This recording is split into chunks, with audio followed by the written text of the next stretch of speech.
ही नाम की महिमा हो। फिर से एक और बार परमेश्वर का वचन को लेकर आप तक पहुंचने के लिए परमेश्वर ने जो अवसर दिया है उसके लिए मैं प्रभु का धन्यवाद करता हूं। आज परमेश्वर का वचन से मनन करने के लिए एक टॉपिक को मैं आपके सामने रखने के लिए चाहता हूं। वो इस प्रकार है, थके बिना प्रार्थना करना है। परमेश्वर यीशु मसीह जब दुनिया में था, अपने पीछे हो लेने वाले लोगों से, अपने चेले लोगों को कुछ बात प्रार्थना के विषय में समझाने के लिए कोशिश किया। लूका रचित सुसमाचार उसका 18वां अध्याय 1 में हम जब पढ़ते, वहाँ पर एक दृष्टांत के द्वारा यीशु मसीह कुछ बात समझाने के लिए और स्थापित करने के लिए कोशिश किया गया है। उस टॉपिक को आज कुछ देर हम मनन करेंगे। यीशु मसीह वहाँ पर एक दृष्टांत अपने चेलों को बताता है कि उस दृष्टांत के द्वारा यीशु मसीह उन लोगों को सिखाना चाहा कि थके बिना प्रार्थना करना है। हम प्रार्थना करने वालों में से है, हम विश्वासी लोग हैं। हम अनेक विषयों को लेकर प्रार्थना करने वाले हैं। हमारे खुद के विषयों को, कलीसिया के विषयों को, हमारे भाई बहनों को, प्रियजनों के विषयों को लेकर प्रार्थना करने वाले हैं। हमारे देश के लिए प्रार्थना करने वाले हैं। प्रार्थना सब लोग करते हैं,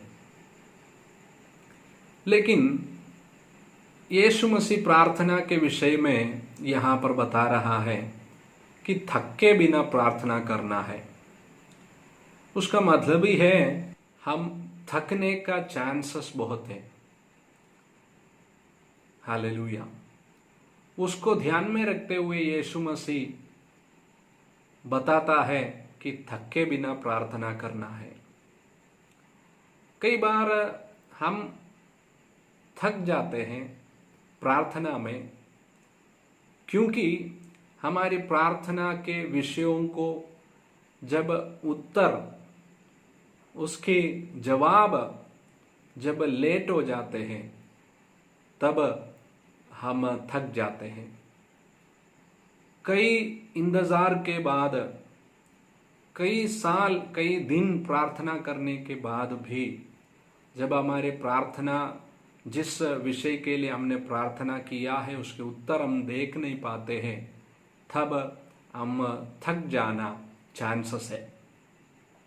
इसलिए यीशु मसीह यहाँ पर चेलों को एक दृष्टांत के द्वारा सिखाया कि प्रार्थना में थक नहीं जाना है। आज नहीं तो कल जिस विषय के लिए प्रार्थना हम करते हैं, उस विषय का उत्तर जरूर हम देखेगा। लेकिन उसके बीच में एक समय जो है, एक समय का जो सीमा है, वो थोड़ा हमें थकान देने वाली एक समय है। कई प्रार्थना हमारे जल्दी में उत्तर मिल जाते हैं। जैसे हमने प्रार्थना किया, तुरंत 1 दिन के बाद, नहीं तो 2 दिन के बाद, नहीं तो 1 हफ्ते में हमारे प्रार्थना के उत्तर हमें मिल जाते हैं। उस समय हमें थकान महसूस नहीं होते। लेकिन जिस विषय के लिए हम प्रार्थना किया, 1 साल में नहीं हुआ, 2 साल में नहीं हुआ, 3 साल में नहीं हुआ, तब हम धीरे धीरे थक जाते हैं। उस विषय के लिए प्रार्थना करना फिर हम छोड़ देते हैं। अब्राहम के विषय में जब हम परमेश्वर का वचन को समझते हैं, जब परमेश्वर से उनको प्रॉमिस मिला, वायदा मिला, उसके बाद बहुत साल उनको इंतजार करना पड़ा। जो वायदा परमेश्वर ने उनको दिया है, उसको पूरा करते हुए उनके जीवन में अनुभव करने के लिए। यूसुफ के बारे में भी हम देख सकते, जो दर्शन परमेश्वर ने उनको दिया उसको पूरा होते हुए उनका जीवन में अनुभव करने के लिए बहुत साल बीत गया। जब समय लंबा हो जाते हैं, ये नहीं समझना कि प्रार्थना का उत्तर नहीं मिलेगा। प्रार्थना का उत्तर जरूर मिलेगा। प्रार्थना सुनने वाला परमेश्वर वो जिंदा है। मैं एक एग्जाम्पल परमेश्वर का वचन से देने के लिए चाहता हूं, और जल्दी उत्तर मिलने वाला प्रार्थना और समय लगकर उत्तर मिलने वाला प्रार्थना, दोनों पहला राजा उसका 18वां अध्याय उसका 36 से लेकर के है।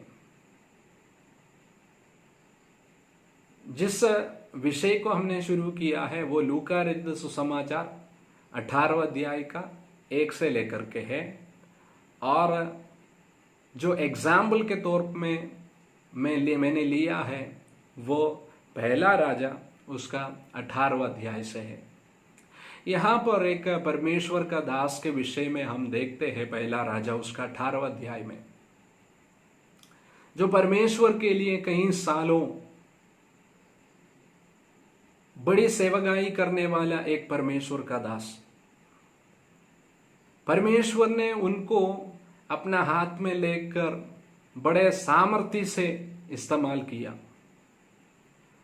और अभी वो प्रार्थना कर रहा है।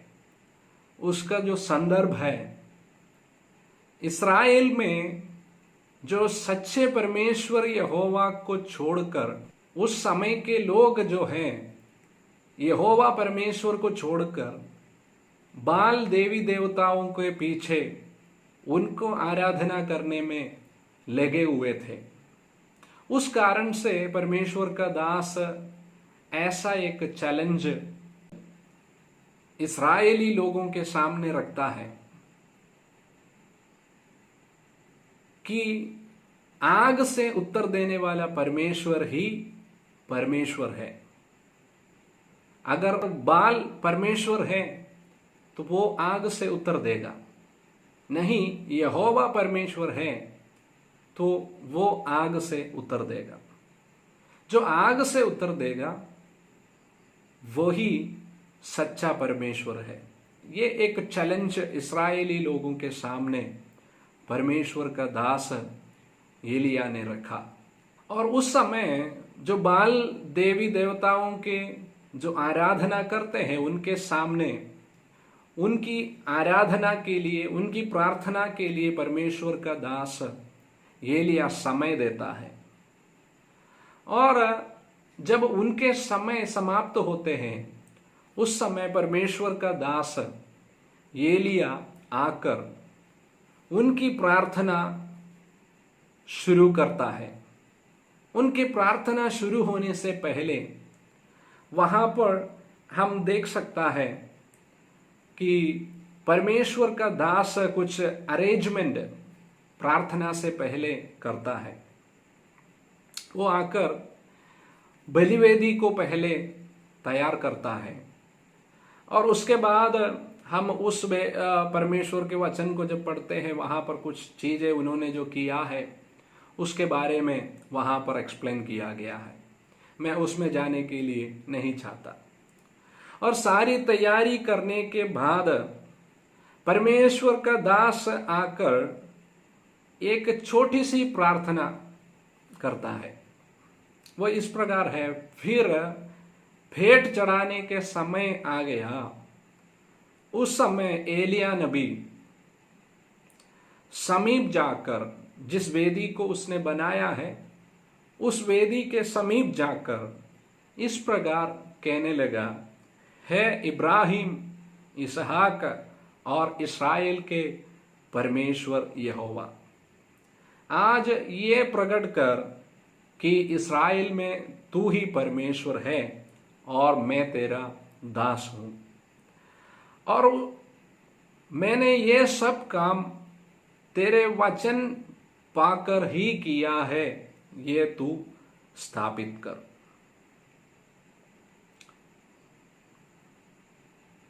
ये सबसे छोटा सा एक प्रार्थना, ज्यादा समय नहीं हुआ, सिंपल प्रेयर। लेकिन जैसे परमेश्वर का दास इस प्रकार प्रार्थना किया है, हम देखते हैं वहां पर परमेश्वर की आग स्वर्ग में से उतरकर उस बलिवेदी में जो बलि के लिए रखा गया उस मांस को, और वहां के जो मिट्टी तक परमेश्वर के आग से भस्म हुआ। मेरा कहने का तात्पर्य यह है, कुछ प्रेयर उसका आंसर तुरंत मिल जाता है। जैसे परमेश्वर का दास प्रार्थना किया, जैसे प्रार्थना खत्म हो गया, तुरंत ही परमेश्वर की आग स्वर्ग में से उतरा और यह स्थापित किया कि यहोवा ही परमेश्वर है और एलिया परमेश्वर का दास है। तुरंत इस प्रार्थना का उत्तर मिल गया। लेकिन उसी परमेश्वर का दास उसी परमेश्वर से दूसरी बार एक प्रार्थना करता है। वो प्रार्थना हम उस 18वां अध्याय का 41 से लेकर 41 से लेकर जब हम पढ़ते हैं, वहां पर लिखा है, जब इस्राएली लोगों के सामने यह स्थापित हुआ कि इस्राएल में यहोवा ही परमेश्वर है, उसके बाद कर्मेल के चोटी में वो प्रार्थना करने में लग जाते हैं। प्रार्थना इस प्रकार करता है, वो भूमि पर गिरकर अपना मुंह घुटनों के बीच में रखकर वो प्रार्थना करता है। इस प्रकार प्रार्थना करते हुए वो अपने दास से कहता है, तू समुद्र की ओर जाकर दृष्टि कर। और अपना दास वापस आकर कहता है कि समुद्र में कुछ दिखाई नहीं दे रहा है। और वापस वो प्रार्थना करता है, फिर अपना दास को कहता है जाकर देख लो। वो वापस जाकर देखता है, कुछ नहीं दिखता। और वहां हम देखते हैं वो 7 बार अपने दास को समुद्र की ओर देखने के लिए भेजता है। और पिछले समय का जो प्रार्थना है, एक ही बार प्रार्थना किया था, तुरंत आग उतर आ गया था। लेकिन इस बार 1 नहीं, 2 नहीं, 3 नहीं, 4 नहीं, अभी 7 बार हो गया, अभी तक प्रार्थना की उत्तर नहीं मिला। प्रियो, इस उदाहरण से मैं कहने के लिए चाहता हूं, जब एक बार आपकी प्रार्थना की उत्तर नहीं मिलता है, प्रार्थना को बंद मत करो। दूसरी बार आपकी प्रार्थना जब उत्तर नहीं मिलता है, आपकी प्रार्थना को बंद मत करो। तीसरी बार जब आपकी प्रार्थना की जवाब नहीं मिलता है, आपकी प्रार्थना को आप बंद मत करो। क्योंकि आपके अंदर एक कॉन्फिडेंस आ जाना चाहिए, मेरे पिछले दिनों में मेरे एक प्रार्थना के उत्तर देने वाला परमेश्वर, हालेलुया, आज भी वो परमेश्वर जीवित है, मेरा प्रार्थना के उत्तर वो जरूर देगा। इस प्रकार 7 बार परमेश्वर का दास अपने दास को समुद्र की ओर भेजा और वो 7 बार जाकर देख के आया। जब 7वीं बार वो वापस आता है, वो परमेश्वर के दास से इस प्रकार कहता है कि देख, समुद्र में मनुष्य का हाथ सा एक छोटा सा बादल उठ रहा है। हालेलुया। छोटा सा।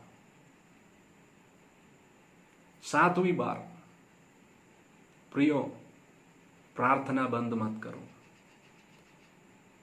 पहला दिन आपको जवाब नहीं मिला होगा, दूसरे दिन आपको जवाब नहीं मिला होगा, तीसरे दिन आपको जवाब नहीं मिला होगा, लेकिन आप प्रार्थना करते रहो।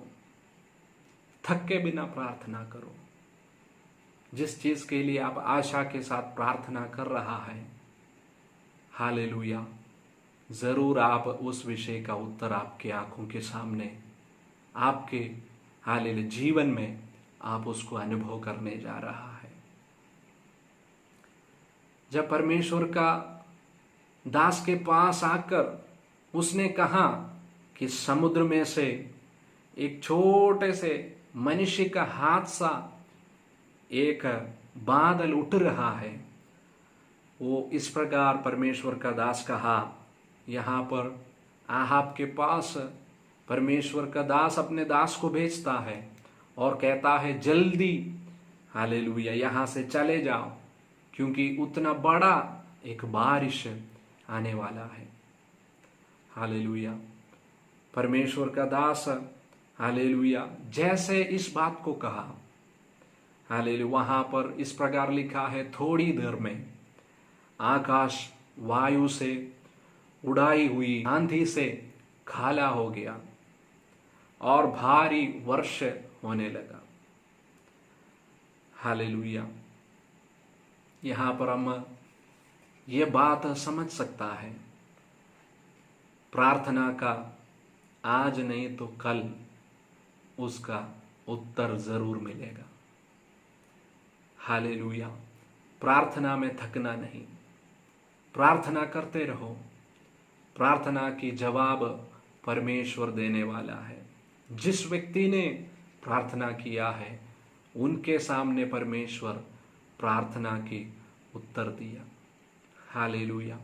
आज इस समय मैं आपसे कहने के लिए चाहता हूं कि जिस विषय के लिए आप बहुत आशा के साथ प्रार्थना करते हो, उस प्रार्थना की उत्तर आप आपकी आंखों के सामने देखने जा रहा है। आप उस बात को अनुभव करने जा रहा है। उस प्रार्थना के उत्तर हालेलुया बड़े हालेलुया हालेलुया चमत्कार आपके जीवन में लाने वाला है। आपका परिस्थिति क्या कुछ भी हो, हालेलुया, जिस विषय के लिए आप प्रार्थना करते हैं, मैं भी दूसरे लोग नहीं जानते होंगे, लेकिन जिस विषय के लिए आप प्रार्थना करते हो, उस प्रार्थना का उत्तर आप जीवन में अनुभव करने जा रहा है। एलिया के इस दोनों प्रार्थना, पहला प्रार्थना जो था बड़े सिंपल सा था, ज्यादा देर उसने प्रार्थना नहीं किया। जैसे प्रार्थना किया, जैसे प्रार्थना अंत हो गया, खत्म हो गया, तुरंत प्रार्थना की आंसर उनको मिल गया। लेकिन दूसरी बार जब वो प्रार्थना करता है, प्रार्थना एक बार प्रार्थना किया, प्रार्थना का उत्तर नहीं मिला, दूसरी बार किया, नहीं मिला, ऐसा 6 बार उसने प्रार्थना किया, नहीं मिला, फिर भी उसने प्रार्थना बंद नहीं किया। जब 7वीं बार वो प्रार्थना करता है, हालेलुया, हम वहां पर देखते हैं परमेश्वर का हालेलुया अद्भुत काम हालेलुया वहां पर प्रकट हुआ है। उसने बड़े हालेलुया बारिश को उनके जीवन में अनुभव किया है। आज मैं आपसे कहने के लिए चाहता हूं, किसी भी विषय के लिए बहुत समय से बड़े आशा के साथ आप प्रार्थना करते हो। कई बार आप ऐसा भी सोचने लगा कि क्या ये प्रार्थना का उत्तर अभी मिलेगा या नहीं, लेकिन मैं बोलने के लिए चाहता हूं, प्रार्थना बंद मत करो। ज्यादा देर ऐसा नहीं जाएगा, जल्दी से आपका प्रार्थना सुनी जाएगी, जल्दी से आपका प्रार्थना का उत्तर मिलेगा। परमेश्वर आपके चेहरे को आदर करेगा, आपकी प्रार्थना का उत्तर मिलेगा। बड़े आशा के साथ थके बिना हम प्रभु की उपस्थिति में प्रार्थना करेंगे। इस वचनों के द्वारा परमेश्वर आप सभी को आशीष करे। ये प्रार्थना के साथ मैं इस वचनों को समाप्त करने के लिए चाहता हूँ। परमेश्वर आप सभी को आशीष करें। God bless you all.